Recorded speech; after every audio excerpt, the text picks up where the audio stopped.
I hope all are good. So today let me start SST chapter number 3, British and our villages. British और हमारे economic impact of British rule. तो जब British सरकार का शासन आया, ब्रिटिश जो अंग्रेजों ने शासन किया, तो हमारी जो इकोनॉमी है उस पर क्या इम्पैक्ट पड़ा. The economic policies of the British government in India brought about many changes. बहुत बड़े बदलाव आए in agriculture, industry and trade. ठीक है, एग्रीकल्चर फील्ड में, इंडस्ट्रीज में और व्यापार में. These policies had by and large an adverse impact on the lives of the Indian people as their only aim was to promote British economic interest. वो चाहते थे केवल यहाँ पे जो है ब्रिटिश इकोनॉमी जो है वो प्रमोट हो ज़्यादा से ज़्यादा. इंडियन चीज़ें, भारतीय चीज़ें और भारतीय उसको ना कोई भी वो ना कर पाए. A natural consequence to the British rule was the economic exploitation of the country. Systems of land revenue collection, वही tax. Even though the industrial revolution was in progress at this time, in England agriculture was the mainstay of the Indians and the chief source of income of the government continued to be land revenue. The British introduced many systems of collecting revenues from the farmers, but all of them were very oppressive. यानी कि इजारदारी system. It was during Warren Hastings' tenure that the system came to be introduced. It is also known as system of auction because the land was given to the highest bidder. Most of the bidders usually offers more than they could actually pay. They did not cultivate the lands themselves. They had the tenants or small farmers to do it for them. The condition of these farmers was miserable because the bidders would extract the maximum from them. The permanent settlement.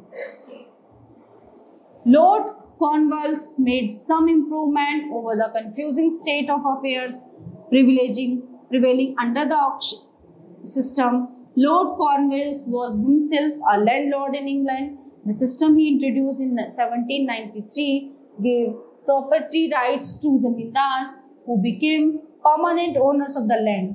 They were required to pay a fixed amount of land revenue. So, किसको? Government को देते थे हर साल. It was during this period that a big class of landlord was created. They had become the most loyal supporters of the British rule. These landlords had the right to eject the cultivators for non-payment of dues. The permanent settlement remained restricted to Odisha, now Odisha, Bengal, Bihar and coastal areas of Andhra Pradesh. Rotwadi system, what is this? It was chiefly introduced in Carnatic, now Karnataka, and Mysuru by Lord Hastings in 1830. Under this system, cultivator was the owner of land as long as he paid the land revenue, which was revised almost every 20 or 30 years. The system was not bad, but the British revenue officer was corrupt and very strict in revenue collection. Almost half the net produce was claimed as land revenue. Bad monsoon brought famines that further increased the poverty of the peasants. Mahalwadi system. It was introduced in the Gangetic Valley, northwest provinces, Punjab and parts of central India. Under this system, Mahals, groups of villages were created as community blocks. They were held responsible for the collection of land revenue from their respective Mahals or blocks. The rulers resented the annexation of their territories. The nobility was angered by the loss of their zamindaris. So, the craftsmen suffered under the new trade policy. तो सबसे ज़्यादा जो नए व्यापार की policy आती थी किसे? क्राफ्टमैन सफर कर रहे थे. ठीक है, under the exploitation whereby they had to face unfair competition with foreign goods. अब क्या होता था? अनफेयर चीजें होने लगी थी. प्रमोट जो ब्रिटिश जो गुड्स था कि उसको ब्रिटिश जो सामान था उसको ज़्यादा प्रमोट कर रहे थे लोग. अब जो हमारे इंडियन क्राफ्ट्समैन थे वो पीछे होते जा रहे थे. All these different sections of society expressed their anger and hatred for the British rule through protest and revolts. Effect of the land revenue system. अब उसके क्या इफेक्ट पड़ते हैं? All the systems of collecting revenues were very oppressive that increased the misery of cultivators.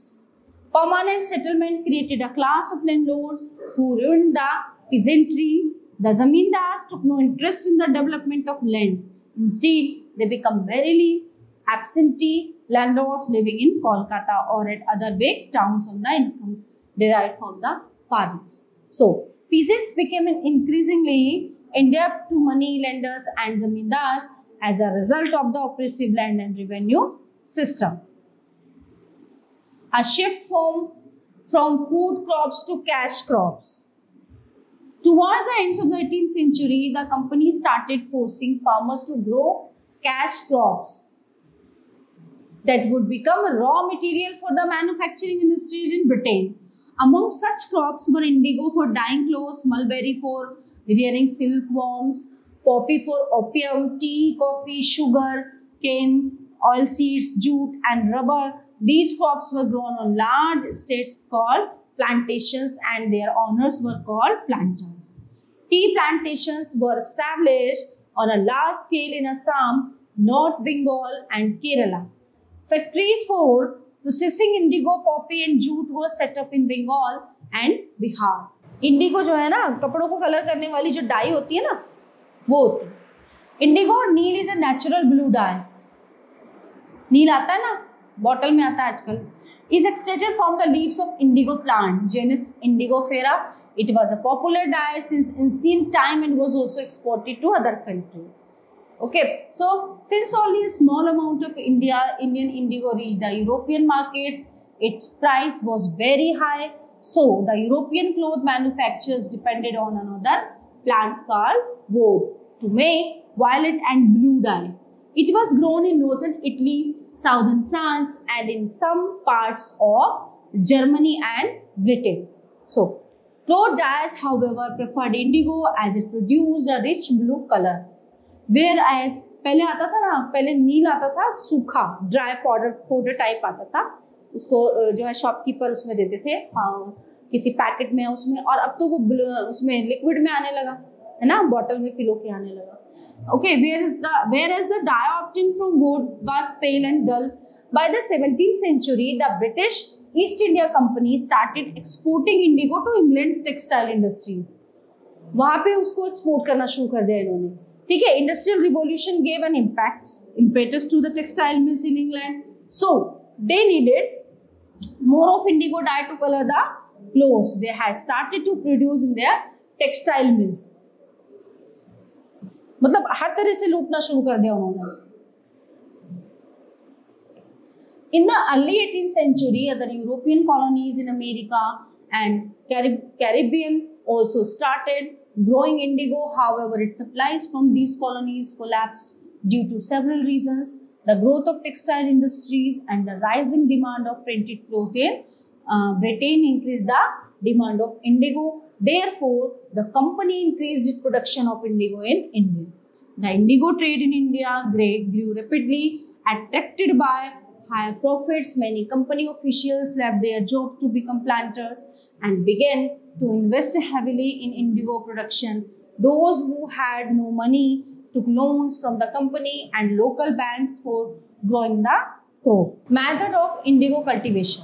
Indigo cultivation was done using one of two methods, Nij and Roti. The Nij system, the Nij cultivation, the planters produced indigo in plants and they controlled directly. So the either bought the land for rented it from other zamindars and produced indigo by directly employing hired laborers. Under this system, the planters faced difficulty in expanding areas for indigo cultivation. Indigo could only be grown on fertile lands, but these areas were already densely populated. Or at times the planters tried to lease these lands and evict the peasants from there, but it led to conflicts. Moreover, a larger plantation required a large amount of labor, plows and bullocks. However, the labor was not easily available as the need for them coincided with rice cultivation. Therefore, till the 19th century, the planters were not willing to grow indigo under niche cultivation. The Roti system. Under this system of indigo production, the planters forced the Roti, मतलब उनको force किया जाता था ठीक है ना, peasants to sign a contract satta with them. All times the village's headman was pressurized to sign the contract on behalf of the ryots. The planters gave cash advancement to those who signed the contract at low rates of interest to produce indigo. Seed and drill were provided by the planters, while the cultivators were the ones who prepared the soil, sowed the seeds and looked after the crop.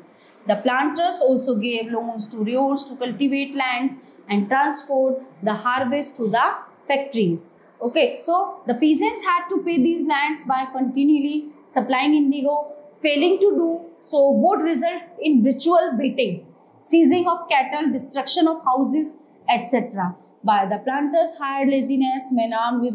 Also, after harvesting indigo, the land could not be used for sowing rice as indigo cultivation exhausted the soil's fertility.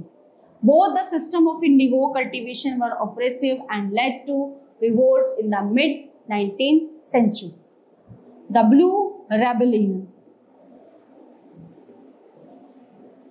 There were widespread rebellions by peasants. Rebellions मतलब जो बागी हो गए थे लोग इनके प्रति. और riots in Bengal in 1859, peasants all over all the region refused to sow indigo and attacked indigo factories armed with bows and arrows, swords, spears and stones. Women armed with pots, pans and other kitchen tools also joined the revolt. अब क्या किया उन्होंने, इनके खिलाफ संघर्ष शुरू कर दिया, आंदोलन. ऐसे कैसे हो सकता है? In many villages, the headmen and local zamindars who had been forced to sign indigo contract led the protest. They went around the villages urging the peasants to resist planter as they were unhappy with the increasing power of the planters. As the revolt spread, intellectuals from Calcutta rushed to the indigo producing district. They wrote about the misery of the peasants, the tyranny of the planters and the horrors of this. The indigo system. नील दर्पण, a play by किसके दीनबंधु मित्र highlighted the plight of indigo cultivators of that time. उन्होंने role play किया, ठीक है ना, अपनी जो है उसको बचाने के लिए उन्होंने कि भाई इस पे हमारा अधिकार है, आप लोग इसको नहीं लूट सकते. Worried by the rebellion, the British brought in the military to protect the planters from assault. उनको परेशान करने के लिए जो लोग प्रोटेस्ट कर रहे थे, ठीक है, and set up the Indigo Commission to inquire into the system of indigo production. The commission reported instance oppressive methods used by the planters on indigo cultivators. It thereafter issued a notice to stop forced cultivation of indigo in Bengal. After the revolt, indigo production collapsed in Bengal, but the planters now shifted their operation to Bihar. Here, they started the same oppressive practices. It was only in the early 20th century when Mahatma Gandhi visited Champaran and a movement was launched again, indigo planters. Okay, so all topics are covered in this chapter here. I hope you all are very well enjoyed and understand also. So we will see you in the next class. Thank you.